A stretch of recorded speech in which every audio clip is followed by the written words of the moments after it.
A lot of people say to us that the kids are so lucky to have us. They're so lucky to be in our home. And it's funny because that's quite the opposite for us.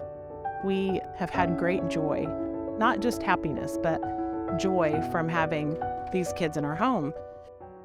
My name is Tara Adkins. I'm Jared Adkins. We live in Stewartsville, Missouri, in northwest Missouri, and we've been fostering since about February of 2020. I have one biological son, and then we have a daughter who is 14, and we adopted her in July of 2020. We have two placements who have been with us. One of them is 8 years old, and the other one is going to be 3. We were involved with caring for our now adopted daughter before she came into care, and we knew that she would be needing a place eventually. Her mother had some issues, and it didn't look like she would probably have a very long life. And so actually in October of 2019, we were at a presentation by a woman who was talking about her journey in foster care.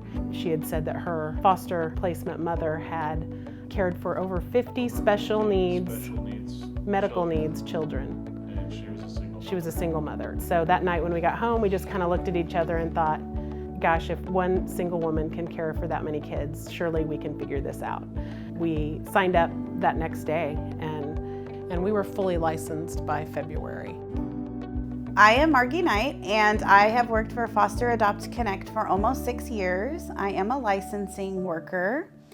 I work with families who want to be licensed for foster and adoption, and I start them from the very beginning of that process. I take them all the way through that process, which can take 3 to 4 months, depending on the family and their circumstances.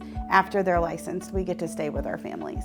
It was a lot of paperwork, but Margie helped us. There were some trainings we needed, some CPR and first aid. She just helped us from the get-go with every aspect of it. She did our home study. You think they're going to come in with the white glove, and that's not the case. And certainly our standards have lowered since that first home study. Now it's kind of like, come on in, step over the laundry.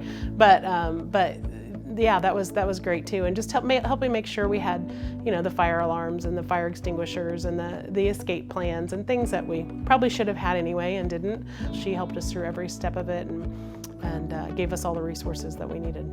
It's really our job to know them as human beings before we just hand them some children that they've never met before. That, I think, is the most helpful thing that we do, is become sort of their professional friend throughout the process, and kind of link arms with them and make sure they don't ever feel alone in anything that they have to do. It's been an amazing journey. We have met so many professionals through FosterAdopt Connect and through just the circuit that we're in. They care about us, they care about the kids, and I've never had a question go unanswered. There's been a lot of frustrating situations that come up, obviously, but the communication has been unbelievable. I've done nothing but sing the praises of certainly our licensing agency, FosterAdopt Connect. No matter what.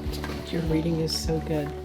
People don't understand that we don't expect them to have a perfect life leading up to this. In fact, some of the things that make people really, really good foster parents are some of those hard things people don't want to talk about from their history. Maybe they have had abuse or neglect in their history. Maybe they have had even some run-ins with the law when they were young, that much time has now passed by and they're living a different life, but they can now maybe help people who are in that situation or children coming from those types of situations with a better understanding of the trauma that can be related in that. I, as a worker, enjoy working with the families that are not perfect, and I embrace that because I really feel it's the imperfections that make people great parents.